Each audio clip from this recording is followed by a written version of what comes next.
Hey Rob, thanks for taking some time to meet up with me again. I appreciate you clearing your schedule out to answer some questions on the USDA loan here. Um, Wanted to first, let you introduce yourself, tell everybody, a little bit about yourself and how long you've been in the loan officer and mortgage, and kind of walk me from there, buddy. Yeah. Hey, Chad. Thanks as always for having me. I appreciate it. My name's Rob Dawson, and I work with Liberty Home Mortgage. We're based out of Independence, Ohio.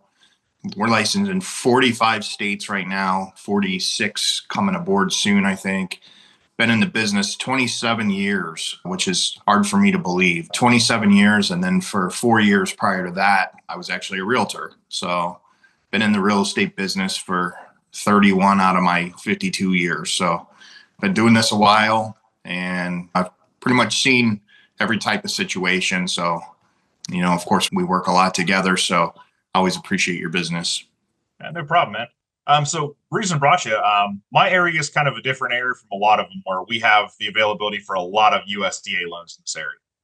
So a lot of people don't know. They hear USDA and they're like, "Oh, it's a farm or whatever it is," and that's not really the case. But can you explain to us kind of what a USDA loan is and how that could work for people, and just a real quick overview of it, and we'll kind of just roll from there.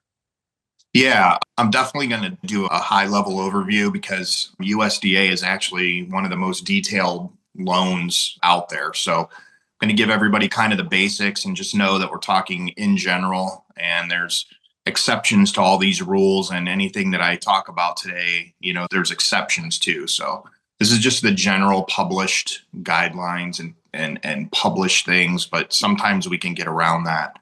So for those that don't know, USDA stands for the United States Department of Agriculture. And you may see that on meats and foods and things like that, and not even realize that they also help to fund mortgage loans. So USDA loans, in essence, were designed for kind of low to moderate income people to have safe and efficient housing with no money down. And that is kind of the basis of USDA. But there's a lot of provisions that are there for USDA, such as, one of the things, the property has to qualify. So what does that mean? The property has to be in a USDA area that is approved by USDA for USDA loans. So typically those areas are rural.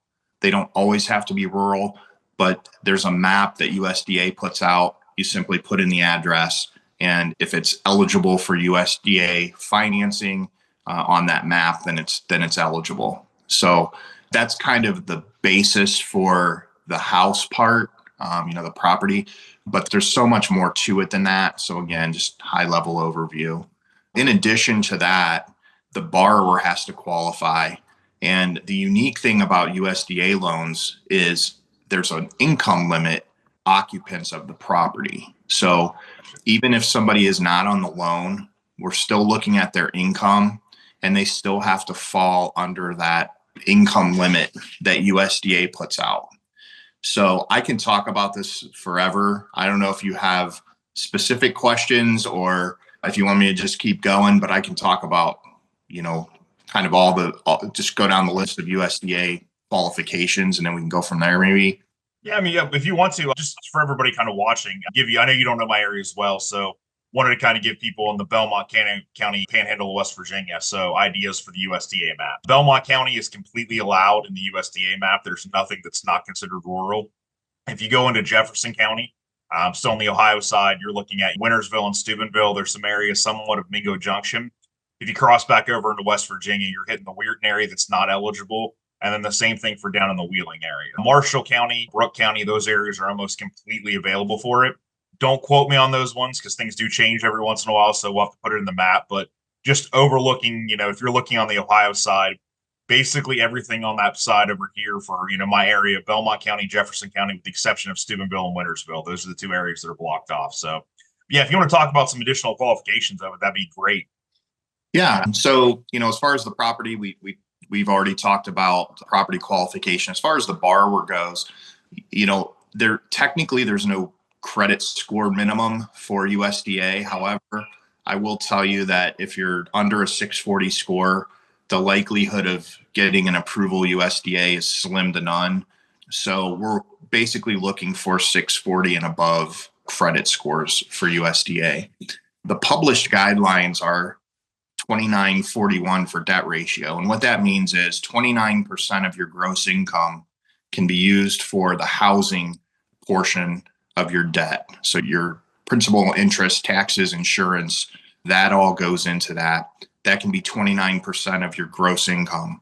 41% of your gross income can be other debt plus your mortgage. So they're pretty strict on those guidelines. If you have super good credit and you have some money in the bank, a lot of times they'll go above that to maybe 42 or 43%.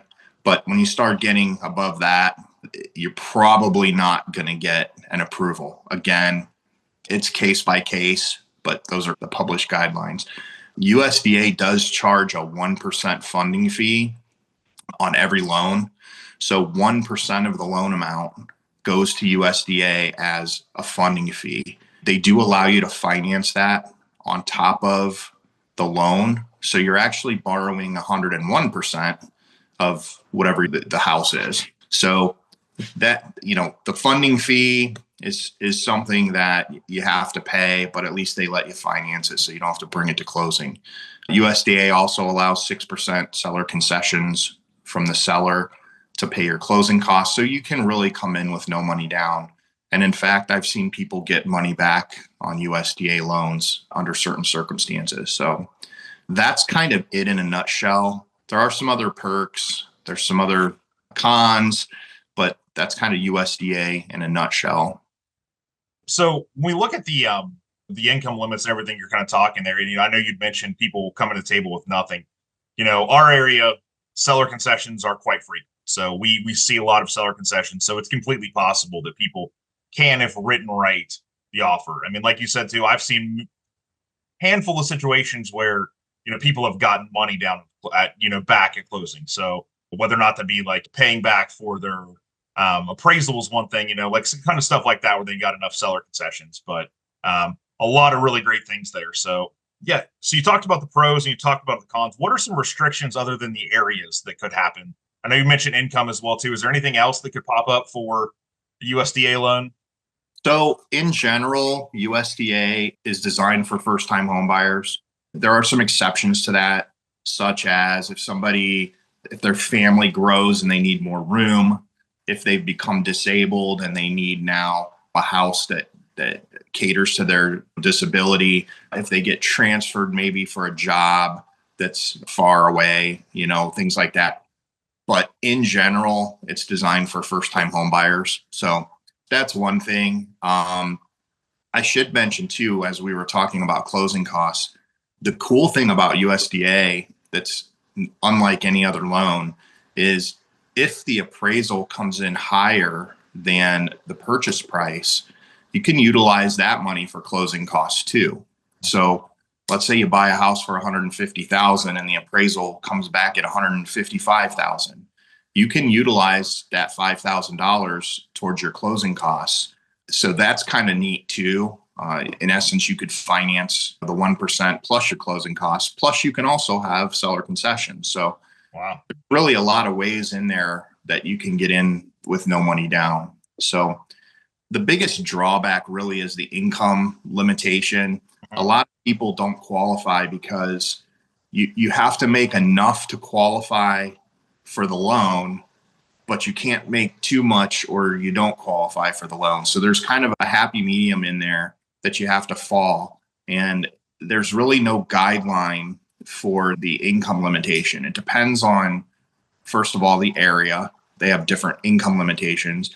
And then it also depends on your household size. So if you're two people, that's one income limit. If you have a 4-person household, a 6-person household, those are all different income limits. And then, of course, who all is 18 or over that's working in your house. So those all come into play.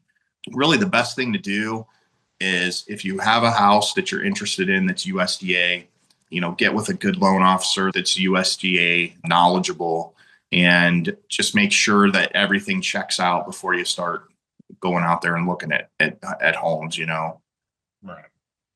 Yeah, it's very I've dealt with a lot of USDA, and it's very similar to the FHA process for the most part when it comes to appraisals. They're very similar.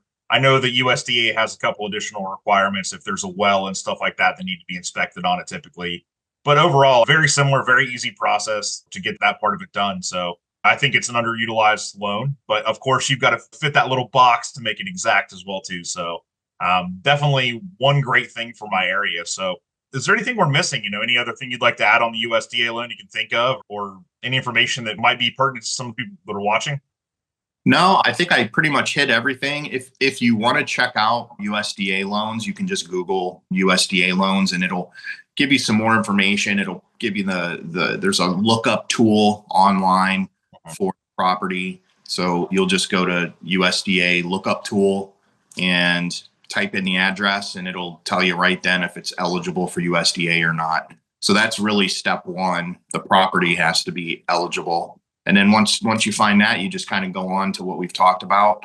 And, I can help with that, or any USDA loan officer could help you with that. Just make sure that whoever you're dealing with has done USDA loans and understands the intricacies, because this is high level overview here, but there are a lot of details with USDA. Absolutely. Yeah. So, if they've got any questions, how can everybody contact you? What's the easiest way to get in touch with you?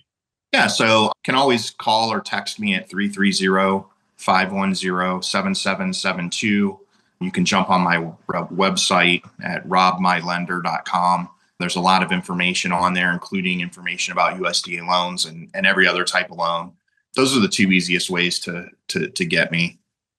Okay, awesome. Yeah, so we'll have his information down below as well. So, Rob, as always, it's a pleasure to meet up with you, and thank you for giving me some time and answering some questions for me. Yeah, absolutely. Thanks, Chad.